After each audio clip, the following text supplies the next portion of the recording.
What does a book about a family living off-grid in Alaska, a leprosy colony in Louisiana, and a cross-dresser in the Revolutionary War all have in common? They're all wonderful historical fiction novels. The Great Alone by Kristen Hanna is a powerful and immersive book. Set in the 1970s, a family leaves their fast-paced life in the lower 48 to start a homestead in the Alaskan wilderness.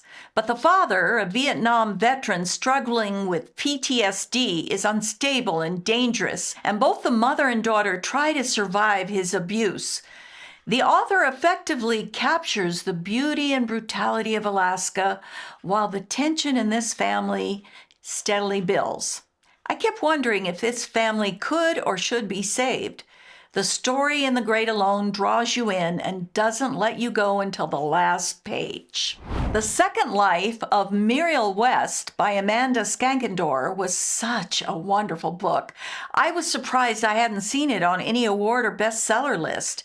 This novel is about a 1920s Hollywood socialite who's forced to leave her husband and small children after a leprosy diagnosis. She relocates to a leper home in Louisiana. Two important side notes about this book. The author was a nurse and brings a wealth of medical knowledge to the topic of leprosy, and there's actually a Carville leper home in Louisiana.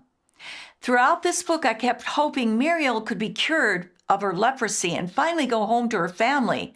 The story takes a different turn, though, and I found myself binge reading to see what actually happens to Muriel, if she in fact can find a second life in a place far from home, surrounded by so many traumatized people. I loved A Girl Called Samson by Amy Harmon. This book was based on the true story of a woman who disguised herself as a man in the Revolutionary War.